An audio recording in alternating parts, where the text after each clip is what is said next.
दूर किसी गांव में बिरजू नाम का एक लड़का अपनी बूढ़ी माँ के साथ रहा करता था।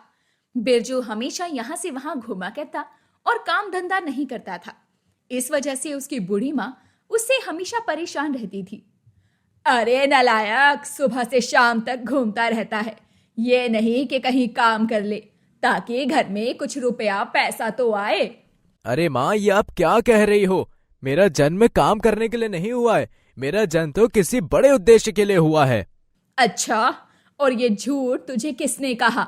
ये मुझे एक बड़े पंडित ने कहा था कि मैं कोई मामूली इंसान नहीं हूँ। स्वयं शिव जी ने मुझे इस धरती पर किसी बड़े काम के लिए भेजा है। हे भगवान, इस नालायक की बुद्धि ना जाने कब ठिकाने पर आएगी। तुझे शर्म नहीं आती? तेरी बूढ़ी माँ दूसरों के घरों में काम करके पैसे कमाती है, जिन्हें तू आंख मीचते ही खत्म कर देता है। माँ, मैं तो कहता हूँ आप एक महान इंसान की माँ है। आप भी दूसरों के घर में काम करके मेरा मान सम्मान कम मत किया करो। अच्छा बेटा, ऐसी बात है। चल निकल मेरे घर से, और जब तक तू कुछ बन नहीं जाता तब तक मेरे घर में कदम मत रख देना। अरे माँ, मुझे आप भगा रही हो। कोई बात नहीं, अब मैं जब तक कुछ बन नहीं जाता वापस नहीं आऊंगा। इतना कहकर बिरजू वहां से चला जाता है। उसके वहां से जाने के बाद जब कम्मो का गुस्सा ठंडा होता है तब वो कहती है, हे भगवान, ये मैंने क्या कर दिया? गुस्से में आकर अपने बेटे को घर से बाहर निकाल दिया। अब ना जाने वो कहाँ भटकेगा। उसने तो सुबह से कुछ भी नहीं खाया है। दूसरी ओर बिरजू एक नदी के पास आकर बैठ जाता है। माँ भी ना जब देखो तब ताने देती है। अब मैं जाऊंगा नहीं घर वापस। अरे रे, बहुत जोरों की भूख लग रही है। कम से कम खाना तो खाने देती। अब क्या करूं, क्या खाऊं? तभी नदी किनारे एक सांप और नेवले की लड़ाई हो रही थी, जिसे देख बिरजू कहता है, अरे ये तो सांप और नेवले की लड़ाई हो रही है। ये नेवला तो नाग देवता को मार देगा। कुछ करना होगा। बिरजू उस नेवले को पत्थर मारता है। नेवला जख्मी हालत में वहां से भाग जाता है और यहाँ सांप भी जख्मी था। बिरजू जल्दी से अपने हाथ में पानी भरकर लाता है और सांप को पानी पिलाता है। अचानक सांप एक इंसानी रूप में आ जाता है। हे भगवान, ये मैं क्या देख रहा हूँ? तुम एक इच्छाधारी नाग हो। हाँ, मैं शिव जी का इच्छाधारी नाग हूँ। मैं किसी वजह से धरती पर आया था, लेकिन तुमने निडर होकर मेरी जान बचाई और मुझे पानी भी पिलाया, जिससे मैं बहुत प्रभावित हूँ। ये तो मेरे लिए गर्व की बात है नाग देवता कि मुझे आपके दर्शन हुए। मैं तुमसे बहुत खुश हूँ और मैं आज तुम्हें ये तोहफा देना चाहता हूँ। अब नाग बिरजू द्वारा की गई मदद के बदले उसे एक चमत्कारी पत्थर देता है। अरे भाई, मुझे तो लगा था मदद के बदले आप मुझे कोई कीमती चीज दोगे जिसकी मदद से मैं बहुत अमीर हो जाऊंगा, लेकिन आप तो ये पत्थर दे रहे हो। इसका मैं क्या करूं? तुम नहीं जानते, ये कोई मामूली पत्थर नहीं है। ये एक चमत्कारी पत्थर है। एक चमत्कारी पत्थर? हाँ, ये कोई मामूली पत्थर नहीं है। इस पत्थर को घिसकर तुम जब भी मुझे बुलाओगे मैं तुम्हारी मदद के लिए हाजिर हो जाऊंगा, लेकिन केवल 4 बार ही तुम मुझे बुला सकते हो। अच्छा, ऐसा है? मुझे तो लगा था कि तुम मुझे कोई कीमती चीज दोगे। खैर, कोई बात नहीं। इतना कहकर नाग वहां से चला जाता है। तभी बिरजू उस पत्थर को घिसकर नाग को बुलाता है और नाग तुरंत वहां प्रकट हो जाता है। अरे, तुमने तो मुझे बहुत जल्दी बुला लिया। बताओ, क्या मदद करो मैं तुम्हारी? मुझे भूख लगी है, कुछ स्वादिष्ट खाना दो। हाँ, क्यों नहीं। ये लो, ये सब तुम्हारा है। बिरजू के सामने तरह तरह के पकवान हाजिर हो जाते हैं। अरे वाह, कमाल हो गया। तुम तो किसी जिन से कम नहीं हो। मुझे तुम्हारी मदद करके खुशी हुई। अब मैं चलता हूँ। इतना कहकर नाग वहां से चला जाता है।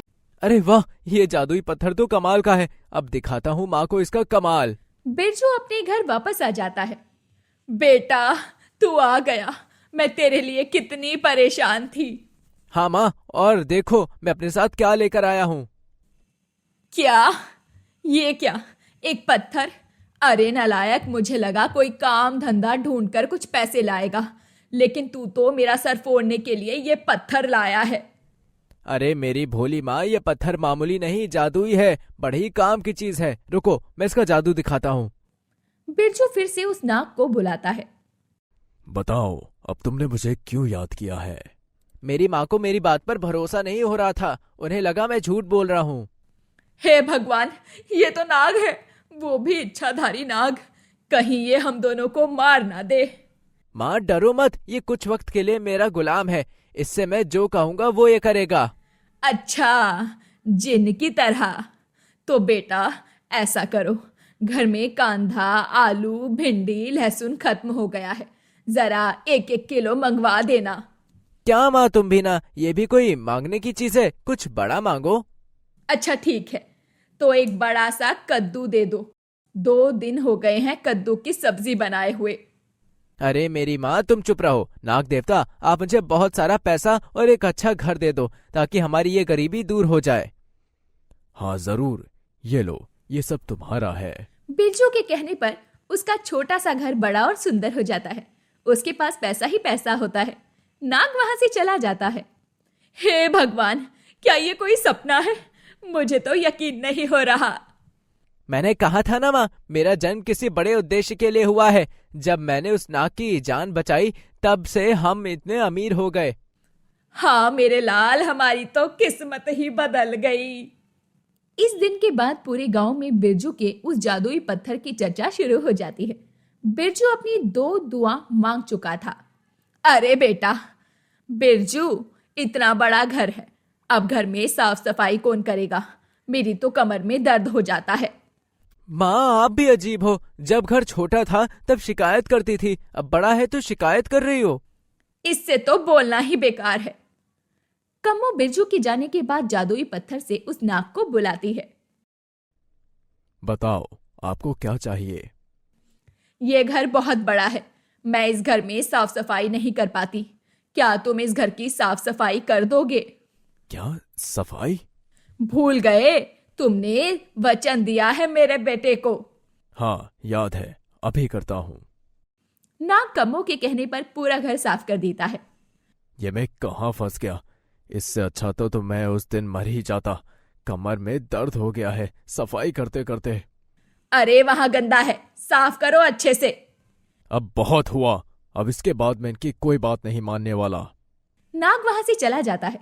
ये सारा नजारा एक चोर देख रहा था। अरे वाह, अगर ये पत्थर मैं चुरा लूं तो मजा ही आ जाएगा और मुझे चोरी ही नहीं करनी पड़ेगी।